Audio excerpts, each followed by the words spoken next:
Hi, I'm Alan Ning. I was Zorianna Kit, and today we review No Man of God. Yeah, there seems to be a kind of this fascination right now with Ted Bundy. It must be an anniversary or something, but this is at least the third movie I've seen about Ted Mhm. Bundy, and this is probably the best one I've seen about Ted Bundy. What are Mhm. your thoughts about No Man of God?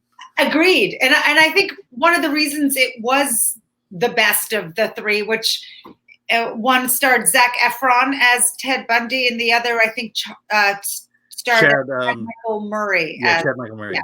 Well, this one stars Luke Kirby. He's an amazing actor. He plays Lenny Bruce on The Marvelous Mrs. Maisel.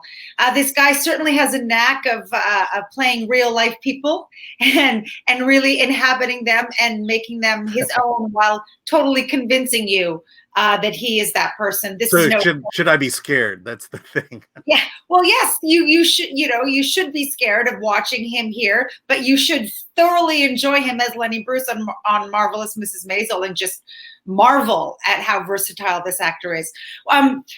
What makes this interesting is the intimacy of this film. We never once see anybody being killed.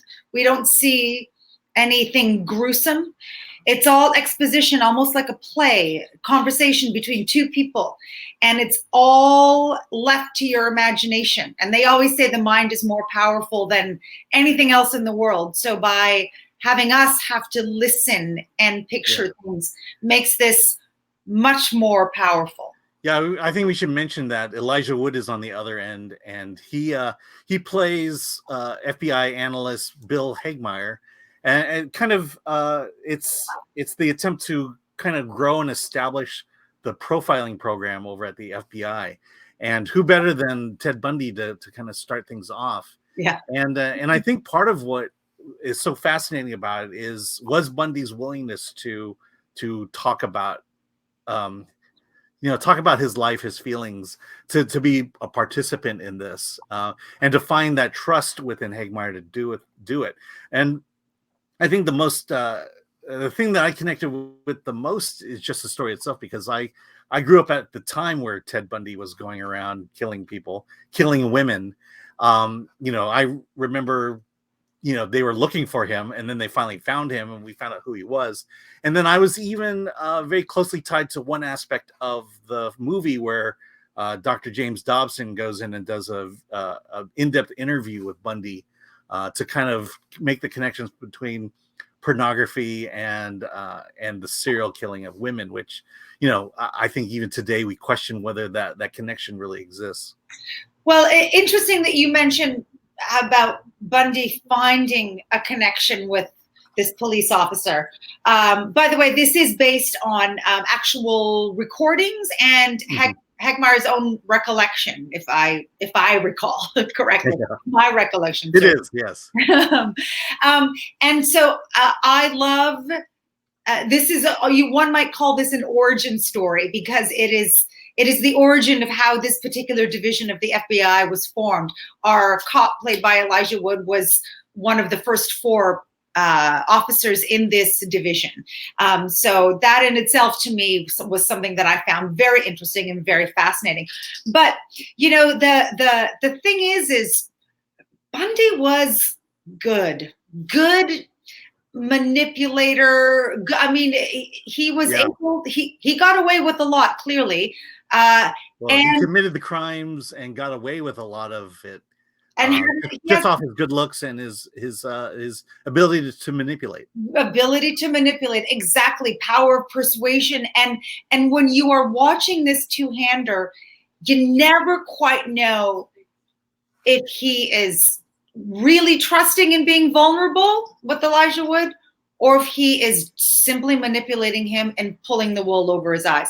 Yeah. You don't know if Elijah Wood is quite falling for it, hook, line, and sinker, if he should, or if he's keeping a degree of distance to not be manipulated by him. And so there is this dance between them, but it also involves us, because we actually don't know which way it's going or supposed to go or should be going. Yeah, it's so delicate. I mean, a lot of credit has to go to not only Kirby and Elijah Wood, but also to the director, Amber Sealey, this is a very delicate drama. It's if any one of these three elements, the director and the actors, goes off course even by the slightest, it will feel you'll feel inauthentic at that point. And that's, it's good drama, and it just draws you in. It drew me in the whole time. I was just like, what's going to happen next, and who's getting played, who's not getting played. Is he being honest, is he not being honest? Because that is all being played constantly. It's not like he is being honest. It's not like he's always manipulating. It's that, for Kirby, it's that line is shifting back and forth constantly. Yes. There is another thing. You were talking about the director and the credit that goes to her. There are some women in this cast. There is the attorney who is working for Kirby and trying to prevent him. Bundy. I'm sorry, what did I call him? Kirby, the actor. Yeah. She's working for Ted Bundy.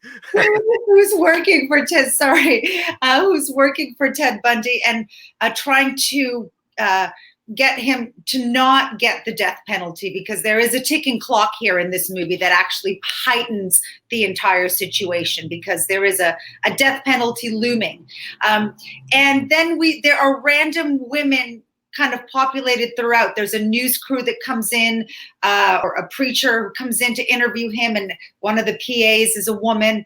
Elijah Wood is driving a vehicle, listening to tapes of Ted Bundy, and a woman pulls up on the side of his car and hears the tapes and is kind of disturbed. And the filmmaker, when we meet these women, save for the female attorney, she does this awesome thing where she zooms in the camera really slowly on the woman's face, and you see the woman kind of process what she's listening to and kind of get this look of confusion and horror on her face. Much, possibly quite maybe his victims had that same look after they've realized that they've been drawn into something and there's no way they're getting out. Who knows, but possibly. So there's this really interesting, it's a really interesting filmmaking technique. And I props to her for kind of addressing it in a really interesting way.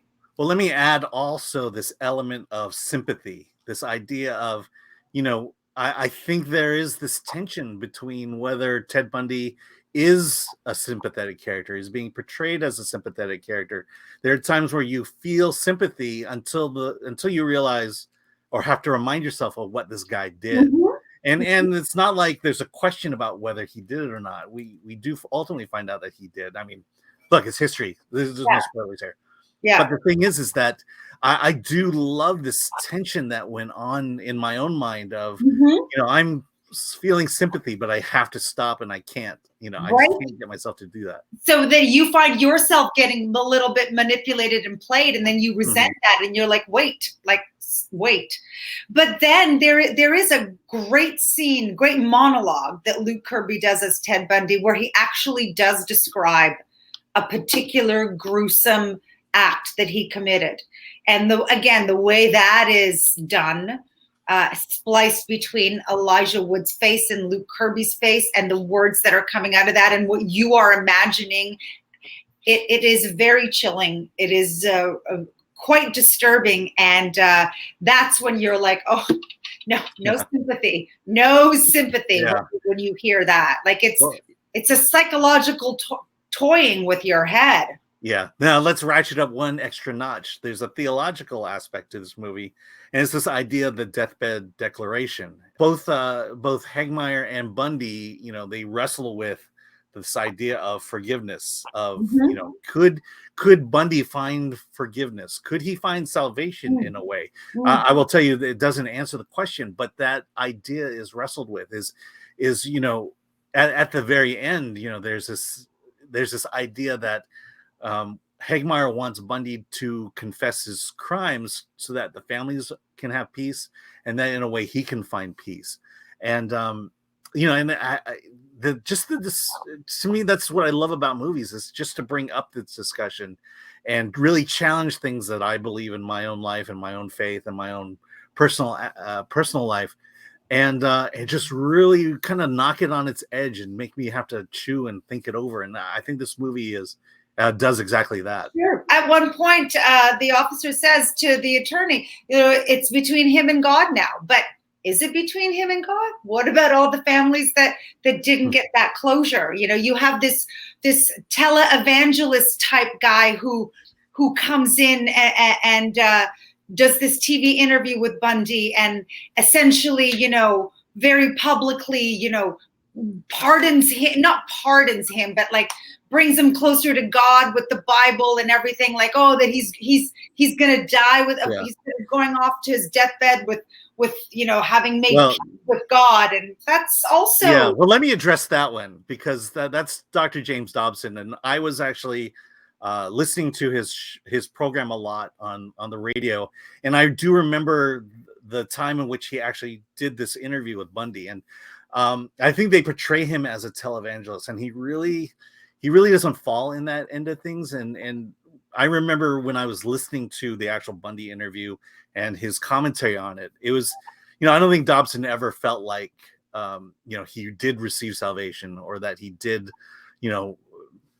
become right with God, but his bent was more or less on the pornography end of things, which Bundy was admitting to. So I felt like they may not have portrayed him well, but that's Hollywood for you, and that's what they think of these guys. I never knew the guy, never listened, never heard him. I grew up in Canada when he's much more different than your typical televangelist. Yeah. People still hate him though. So. Yeah. So, sounds like you really like this movie. I think you were gripped by it. You were fascinated by it. You love the performances and the direction. So I feel like 8 is too low, but I'm going to say 8.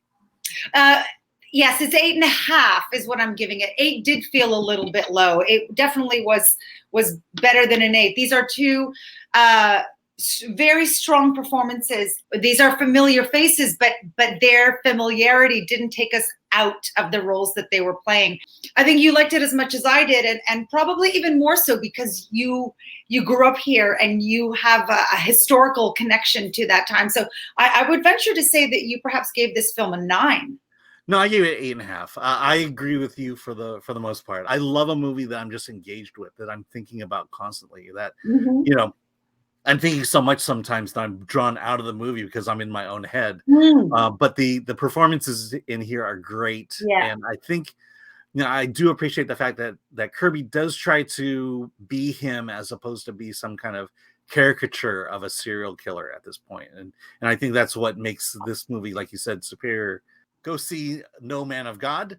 It's in theaters and on VOD. And be sure to like, subscribe, comment below. Let us know what you thought, please. We do read your comments. We've gotten some pretty interesting ones lately. And with that, let's get out of here.